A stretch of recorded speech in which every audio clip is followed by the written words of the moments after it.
ചെമ്പനിപ്പൂ സീരിയലിന്റെ വരാനിരിക്കുന്ന episode review വിശേഷങ്ങളിലേക്ക് എല്ലാവർക്കും സ്വാഗതം. രവീന്ദ്രൻ പറഞ്ഞത് പ്രകാരം സച്ചി രേവതിയും കൂട്ടിയിട്ട് വീട്ടിലേക്ക് എത്തുകയാണ്. ആ രംഗം വരെയായിരുന്നു നമ്മൾ ഇന്നലത്തെ എപ്പിസോഡിനകത്ത് പറഞ്ഞിട്ടുണ്ടായിരുന്നത്. ആ എപ്പിസോഡ് കേൾക്കാത്തവർ ആരെങ്കിലും ഉണ്ടെന്നുണ്ടെങ്കിൽ ഞാൻ ഐക്കാർട്ടിലും അതുപോലെ തന്നെ പിൻ കമൻ്റായിട്ട് കൊടുത്തേക്കാട്ടോ. ബാക്കി വിശേഷങ്ങളിലേക്ക് കിടക്കാം. രേവതി കയറി വന്ന ഉടനെ തന്നെ രവീന്ദ്രൻ്റെ കാല് പിടിച്ച് മാപ്പ് പറയാണ് കേട്ടോ. എനിക്ക് ഒന്നും അറിയില്ലായിരുന്നു അച്ഛ, അന്ന് ശ്രീകാന്തിന് കല്യാണം നടക്കാൻ വേണ്ടി പോവാന്നുള്ള കാര്യം പോലും എനിക്ക് അറിയില്ലായിരുന്നു. ഇത് കേൾക്കുമ്പോൾ ചന്ദ്രമതി പറയുന്നുണ്ട്, നീ കള്ളം പറയരുത്, അമ്പലത്തിലേക്കാന്ന് പറഞ്ഞിട്ടില്ലേ നീ ഇവിടുന്ന് പോയത്, അതും അവന്റെ കൂടെ തന്നെ പോയല്ലോ, എല്ലാം ചെയ്തിട്ട് നീ ഒന്നും അറിയാത്ത പോലെ നടിക്കുകയാണോ? ചന്ദ്രമതിക്ക് ഇതിന് മറുപടി രേവതി കൊടുക്കുന്നില്ല കേട്ടോ. അച്ഛ, ഞാൻ അമ്പലത്തിൽ പോയി, ശരി തന്നെയാണ്. ശ്രീകാന്ത് വർഷയുമായിട്ട് സംസാരിക്കാൻ വേണ്ടിയിട്ടാണ് എന്നെ കൂട്ടിക്കൊണ്ടു പോയത്. കുറച്ചു കാലം കൂടി വെയിറ്റ് ചെയ്യാൻ വേണ്ടിയിട്ട് പറഞ്ഞ് മനസ്സിലാക്കണോ എന്ന് പറഞ്ഞിട്ട്, അതുകൊണ്ടാണ് ഞാൻ ശ്രീകാന്തിന്റെ കൂടെ പോയത്. അല്ലാതെ അവർക്ക് കല്യാണം നടക്കാൻ വേണ്ടി പോവുക എന്നുള്ള കാര്യം എനിക്ക് അറിയില്ലായിരുന്നു അച്ഛ. തുടർന്ന് ചന്ദ്രമതി പറയുന്നുണ്ട്, ഇതെല്ലാം കേട്ടിട്ട് ആരെങ്കിലും വിശ്വസിക്കോ? ഇത് ഇവള് ചുമ്മാ കള്ളം പറയാണ്, നിങ്ങൾ ഇത് വിശ്വസിക്കരുത്. ഒന്നും അറിയാത്തതുപോലെ അവള് നടിക്കുകയാണ്. പതുങ്ങിയിരുന്നിട്ട് എന്തെല്ലാം പണിയാണ് അവൾ ഒപ്പിച്ചത്. തുടർന്ന് രേവതി, അച്ഛ, ഈ കുടുംബത്തിനൊരു ചീത്തപ്പേര് വാങ്ങിച്ചു തരണമെന്നോ ഈ കുടുംബത്തിന്റെ അഭിമാനം തകർക്കണമെന്നോ ഞാൻ ഒരിക്കലും മനസ്സിൽ പോലും വിചാരിക്കില്ല. എന്നെ ഈ വീട്ടിലേക്ക് കൂട്ടി കൊണ്ടുവന്ന അച്ഛന് ഒരു അപമാനം ഉണ്ടാവുന്ന രീതിയിൽ എന്തെങ്കിലും ഞാൻ ചെയ്യൂ എന്നുള്ള കാര്യം ചോദിക്കുമ്പോൾ സച്ചി ദേഷ്യത്തോട് കൂടിയിട്ട്, അതാണല്ലോ നീ ഇപ്പൊ ചെയ്തത്, ലോകകപ്പില് ഈ മനുഷ്യനെ നീ നിർത്തിയില്ലേ ഒരു ദിവസം. ഇത് കേൾക്കുമ്പോൾ രവീന്ദ്രൻ പറയുന്നുണ്ട്, എടാ മതിയടാ, ഞാനത് മറക്കാൻ വേണ്ടി ശ്രമിക്കുമ്പോൾ നീ വീണ്ടും വീണ്ടും എന്നെ ഓർമ്മിപ്പിക്കുകയാണോ? മിണ്ടാതിരിക്കെ. തുടർന്ന് രേവതി പറയുന്നുണ്ട്, അച്ഛ, എന്നെ ആരും വിശ്വസിക്കുന്നില്ല, പക്ഷെ എന്നെ അച്ഛൻ വിശ്വസിച്ച മാത്രം മതി. അച്ഛൻ എന്നോട് ദേഷ്യം ഉണ്ടെന്നുണ്ടെങ്കിൽ അച്ഛൻ എന്നെ ചീത്ത വിളിച്ചോ. ഞാൻ എന്തിനാ നിന്റെ ചീത്ത വിളിക്കുന്നു? ആരുടെ ഭാഗത്താണ് തെറ്റ് എന്ന് പറയാൻ പറ്റിയ ഒരു അവസ്ഥയിലല്ല ഞാനുള്ളത്. ഞാൻ വളർത്തിയ എന്റെ മക്കള് ഞാൻ വിചാരിച്ച പോലെയല്ല. സുധി അവന്റെ ഇഷ്ടത്തിനൊന്ന് ചെയ്തു. ഇപ്പോ ശ്രീകാന്ത് ആണെന്നുണ്ടെങ്കിൽ അവൻ എന്താണോ ചെയ്യാൻ വേണ്ടി പറ്റുക അതും അവൻ ചെയ്തു. എന്റെ മക്കളെ കുറിച്ച് ഞാൻ വിചാരിച്ചത് തെറ്റായിപ്പോയി. ഇപ്പൊ ഞാൻ ആരെ കുറ്റം പറയാനാ? എനിക്കൊരു ഗൗരവമുണ്ട്, അത് എല്ലാവരും സംരക്ഷിക്കണം എന്നാണ് ഞാൻ വിചാരിക്കുന്നത്. അല്ലാതെ ആരെയും കുറ്റം പറയാനോ ദേഷ്യപ്പെടുത്താനോ എന്നെ കൊണ്ട് പറ്റില്ല. ദേഷ്യം എന്ന് പറയുന്നത് എപ്പോഴും ഒരുപോലെയല്ല ഉണ്ടാവുക. തലമുടി നരയ്ക്കുന്ന സമയത്ത് അതെല്ലാം മാറിപ്പോകും. ഞാനും ദേഷ്യപ്പെടേണ്ട വയസ്സൊക്കെ കടന്നുപോയി.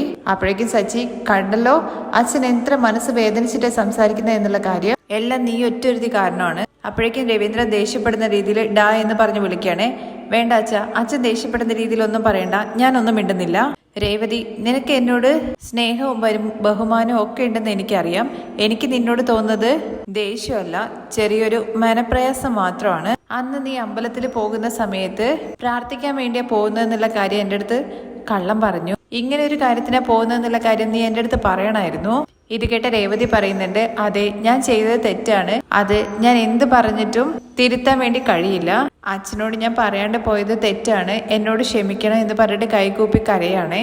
അതൊക്കെ വിട്ടേക്ക് രേവതി. നീ എന്നെ കാണാൻ വേണ്ടിയിട്ട് ഹോസ്പിറ്റലിൽ വന്നത് ഞാൻ അറിഞ്ഞു.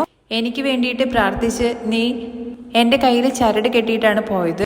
ഞാൻ നല്ലപടിയെ നിൽക്കണം എന്നുള്ള ആഗ്രഹത്തോട് കൂടിയിട്ട് ചെയ്തതല്ലേ. നിന്നെ ഈ വീട്ടിലേക്ക് കൂട്ടിക്കൊണ്ടു വരുന്ന സമയത്ത് നിന്നെ ഞാൻ മരുമകളായിട്ടല്ല സ്വന്തം മകളായിട്ടാണ് കണ്ടത്. നീയും അതുപോലെ സച്ചിയും സന്തോഷമായിട്ടിരിക്കണം, അത് മതി എനിക്ക്. തുടർന്ന് രേവതി ചോദിക്കുന്നുണ്ട്, അച്ഛ, ഇനിയും എന്താ മരുന്ന് കഴിക്കാത്ത എന്നുള്ള കാര്യം. അപ്പൊ രവീന്ദ്രൻ എടുത്തു താ എന്ന് പറയണേ. അങ്ങനെ രേവതി തന്നെ പോയിട്ട് വെള്ളമൊക്കെ എടുത്തുകൊണ്ട് വന്നിട്ട് മരുന്ന് കൊടുക്കുന്നുണ്ട്. അത് കുടിക്കുന്നുണ്ട് കേട്ടോ രവീന്ദ്രൻ. ഇത് കണ്ടിട്ട് ചന്ദ്രമതിക്ക് അത്ര ഇഷ്ടപ്പെടുന്നൊന്നുമില്ല കേട്ടോ. ശ്രുതിയും ആണെന്നുണ്ടെങ്കിൽ അവിടുന്ന് പോവാണ്. തുടർന്ന് കാണിക്കുന്നത് രാത്രിയാണ് കേട്ടോ. രേവതി ബെഡൊക്കെ വിരിച്ചുകൊണ്ടിരിക്കുമ്പോഴാണ് സച്ചി റൂമിലേക്ക് കയറി വരുന്നത്. സച്ചിയെ കണ്ട ഉടനെ തന്നെ, സച്ചിയേട്ടാ, ഞാൻ ഭക്ഷണം എടുത്തു വെക്കട്ടെ എന്നുള്ള കാര്യം ചോദിക്കുമ്പോൾ എന്തിനെന്ന് ചോദിക്കണേ. ഭക്ഷണം കഴിക്കാൻ ഞാൻ പുറത്തുനിന്ന് ഭക്ഷണം കഴിച്ചിട്ടാ വന്നതെന്ന് പറയുമ്പോൾ, പുറത്തുനിന്ന് എന്തിനാ കഴിച്ചത്? ശരീരം കേടുവരുത്താനോ എന്നുള്ള കാര്യം ചോദിക്കുമ്പോൾ, ആ മതി, നിർത്തിക്കോ, ഇനിയും നീ നിന്റെ സ്നേഹവും അഭിനയമൊന്നും എൻ്റെ അടുത്ത് കാണിക്കണ്ട. എന്താ സച്ചിയേട്ടാ ഇങ്ങനെയൊക്കെ സംസാരിക്കുന്നത് എന്നുള്ള കാര്യം ചോദിക്കുമ്പോൾ, പിന്നെ ഞാൻ എങ്ങനെ സംസാരിക്കണം? ഞാൻ വന്നിട്ട് നിന്നെ വിളിച്ചു കൂട്ടിക്കൊണ്ട് വന്നതെന്ന് കരുതിയിട്ട് ഒന്നും ഞാൻ മറന്നിട്ടില്ല. അച്ഛൻ പറഞ്ഞതുകൊണ്ട് മാത്രമാണ് നിന്നെ കൂട്ടിക്കൊണ്ട് വന്നത്, മനസ്സിലായോ? നീ ചെയ്തതൊന്നും ഞാൻ അത്ര പെട്ടെന്ന് മറക്കില്ല.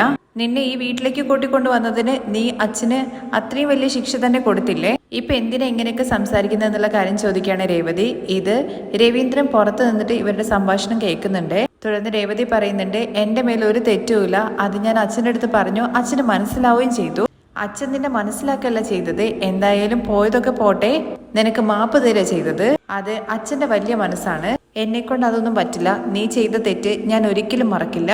ഞാൻ തെറ്റ് ചെയ്തു എന്ന് സച്ചിയേട്ടൻ അങ്ങ് തീരുമാനിക്കുകയാണോ? എന്താണ് നടന്നതെന്നുള്ള പോലും കാര്യം അറിയാതെയല്ലേ സച്ചിയേട്ടൻ സംസാരിക്കുന്നത്? എൻ്റെ അടുത്ത് ഒരു പ്രാവശ്യമെങ്കിലും എന്താ സംഭവിച്ചെന്നുള്ള കാര്യത്തെക്കുറിച്ച് അന്വേഷിച്ചോ? നിന്റെ അടുത്ത് എന്തിനാ ചോദിക്കുന്നത്? അത് പോലീസ് സ്റ്റേഷനിൽ വെച്ചിട്ട് ആ പോലീസുകാരൻ പറഞ്ഞല്ലോ, അവർ രണ്ടുപേരെയും കല്യാണം കഴിച്ചിട്ട് അവർക്ക് സാക്ഷിയായിട്ട് നീ ഒപ്പിട്ടോ എന്നുള്ള കാര്യം. പിന്നെ എന്ത് മനസ്സിലാക്കാനെന്നുള്ള കാര്യം ചോദിക്കുമ്പോൾ ആരെങ്കിലും എന്തെങ്കിലും പറഞ്ഞെന്ന് കരുതിയിട്ട് അത് അപ്പം തന്നെ അങ്ങനെ തന്നെ വിശ്വസിക്കും അല്ലേ? നീ എന്താ ഒപ്പിട്ടില്ല എന്നുള്ള കാര്യമാണോ പറയാൻ പോകുന്നത്? ഞാൻ സൈൻ ചെയ്തു, പക്ഷെ എന്തിന്? നീ കത്തുകൊണ്ട് ഒരാളെ കുത്തിയിട്ട് പിന്നെ അതിന് ഓരോരോ ന്യായങ്ങൾ പറയുന്നത് പോലെയല്ലേ? നീ എന്റെ മനസ്സിൽ പെടുത്തിയ ആ മുറിവ് അതൊരിക്കലും മായില്ല. നിന്നെ കാണുമ്പോഴൊക്കെ എൻ്റെ അച്ഛൻ പോലീസ് സ്റ്റേഷനിൽ ഇരുന്ന കാര്യങ്ങളെക്കുറിച്ചാണ് എൻ്റെ കൺമുമ്പിൽ വരുന്നത്. എന്താ എനിക്ക് അച്ഛനെ അവിടെ ഇരുത്തിയതിൽ കഷ്ടമില്ല എന്നുള്ള കാര്യമാണോ നിങ്ങൾ വിചാരിക്കുന്നത്? എനിക്കും അച്ഛനെ അങ്ങനെ ഒരു അവസ്ഥയിൽ കാണാൻ പറ്റില്ലായിരുന്നു. എന്നാൽ ഞാൻ കാരണമല്ല ഒന്നും നടന്നത്. ഇത് കേൾക്കുമ്പോൾ സച്ചി, അതെ നീ കാരണമാണ്, നീ മാത്രമാണ് എല്ലാത്തിനും കാരണം. നീ എന്ത് പറഞ്ഞാലും ഞാൻ വിശ്വസിക്കില്ല. അച്ഛൻ പറഞ്ഞത് കൊണ്ട് മാത്രമാണ് നിന്നെ ഇങ്ങോട്ട് കൂട്ടിക്കൊണ്ട് വന്നത്. നീ നിന്റെ പാട്ടിന് ഒരു മൂലക്കിൽ ഇരുന്നോണം, എന്റെ കാര്യത്തിലൊന്നും ഇടപെടരുത് എന്ന് പറഞ്ഞിട്ട് സച്ചി പുറത്തേക്ക് ഇറങ്ങാണ് കേട്ടോ. അപ്പോഴാണ് രവീന്ദ്ര അവിടെ നിൽക്കുന്നത് കാണുന്നത്. അച്ഛൻ ഉറങ്ങിയില്ലേ? കയ്യില് ഓയിൽമെന്റ് പുരട്ടാനുണ്ടല്ലോ, അമ്മ ചെയ്തോ?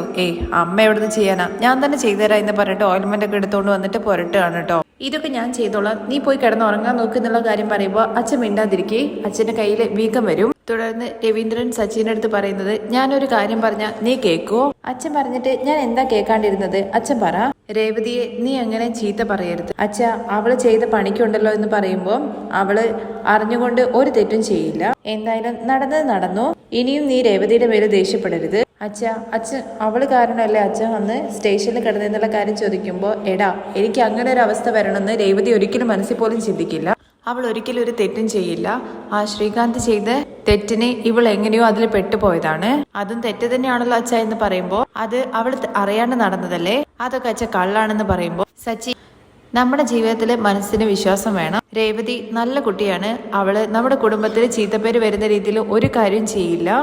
പിന്നെ അതല്ലേ അച്ഛാ ഇപ്പൊ എല്ലാം നടന്നതെന്ന് ചോദിക്കുന്നുണ്ട്. എടാ വീണ്ടും അത് തന്നെ പറഞ്ഞുകൊണ്ടിരിക്കല്ലേ. ചില കാര്യങ്ങളൊക്കെ നമ്മൾ തലയിലേറ്റിക്കൊണ്ട് നടന്നു കഴിഞ്ഞാൽ ജീവിതമേ അർത്ഥമില്ലാതെ പോയി പോവും. നീ ദയവ് ചെയ്തിട്ട് അവളുമായിട്ട് അടിയുണ്ടാക്കരുത്. കല്യാണം കഴിച്ചിട്ട് അവരവരുടെ പാട്ടിന് പോയി, അത് കാരണമായി വെച്ചിട്ട് നീ നിന്റെ ജീവിതം തൊലച്ചു കളയരുത്. എല്ലാം മറന്ന് നീയും രേവതി സന്തോഷത്തോടു കൂടി നിൽക്കാനുള്ള കാര്യങ്ങൾ ചെയ്യണം. സച്ചി ഇതൊന്നും കേട്ടിട്ട് ഒന്നും മിണ്ടാതിരിക്കാനുണ്ട്. തലയും താഴ്ത്തിയിട്ട് തല പൊക്കിയിട്ട് സച്ചിയുടെ അടുത്ത് ചോദിക്കുന്നുണ്ട്, ഞാൻ പറയുന്നതൊക്കെ നീ കേൾക്കുന്നുണ്ടോ എന്നുള്ള കാര്യം. അച്ഛൻ ഞാൻ നോക്കിക്കോളാം. അച്ഛൻ വെറുതെ ഓരോന്ന് ആലോചിച്ചിട്ട് മനസ്സ് വിഷമിപ്പിക്കരുത്. ഇവരുടെ സംസാരം മൊത്തം രേവതി ആണെങ്കിൽ റൂമിൽ ഇരുന്നിട്ട് കേൾക്കുന്നുണ്ട് കേട്ടോ. ആ രംഗത്തോട് കൂടിയിട്ടാണ് മറ്റൊരു എപ്പിസോഡിന്റെ രംഗം അവസാനിക്കുന്നത്. ഇതിന്റെ ബാക്കി വിശേഷങ്ങൾ കേൾക്കാൻ വേണ്ടി താല്പര്യം ഉണ്ടെന്നുണ്ടെങ്കിൽ എല്ലാവരും നെക്സ്റ്റ് എപ്പിസോഡിന്ന് കമന്റ് ചെയ്യണേ. താങ്ക്